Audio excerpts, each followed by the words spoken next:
Morning, folks. It's Pastor Montgomery here in the study, and we're thinking of our devotional this morning and where we would go. I was looking at 2 Corinthians chapter 5, verses 14 and 15. He says this, "For the love of Christ controls us, because we have concluded this, that one has died for all, therefore all have died. And he died for all, that those who live might no longer live for themselves, but for him who for their sake died and was raised." And so when we read these verses, he is saying this interesting thing. He said, we conclude that all have died. And of course, this is that we have died with Christ. We've been buried with him. We've died to this world. We've died to this flesh. We've died to all these things. And that heaven holds our hope and our home. Eternity with Christ is what we look forward to.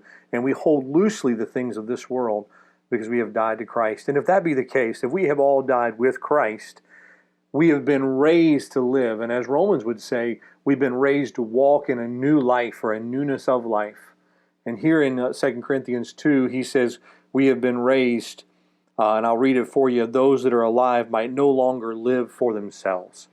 That we are not called to live unto ourselves or for ourselves. And in a time when we are almost forced to pull in, it's very important that we remember the Christian motive is not self. The Christian motive, and let me just say this, it's not first others, but it is first that we would live unto Christ, that we live unto him who died and was raised for us. And as we live unto Christ, that translates into living a life that impacts others and gives others. It translates into generosity.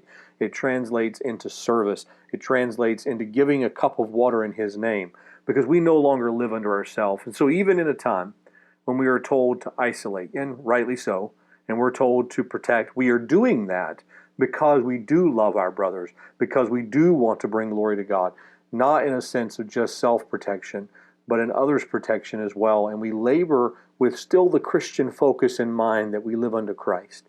And so as you begin to plan your days and you wake up in the morning and you wonder what today holds, remember that even though you're in an isolation time, even though we're in a quarantine time, we still live unto Christ. And that means we live not with a focus on self, because we have died to self. We live with a focus on his glory and his purpose, which then causes us to serve others for his glory, that then they in turn could give thanks to God for the service we have given them, and God is magnified and glorified because of our labors. I hope this will be an encouragement to you and a challenge to you, and we'll see you next time in the study.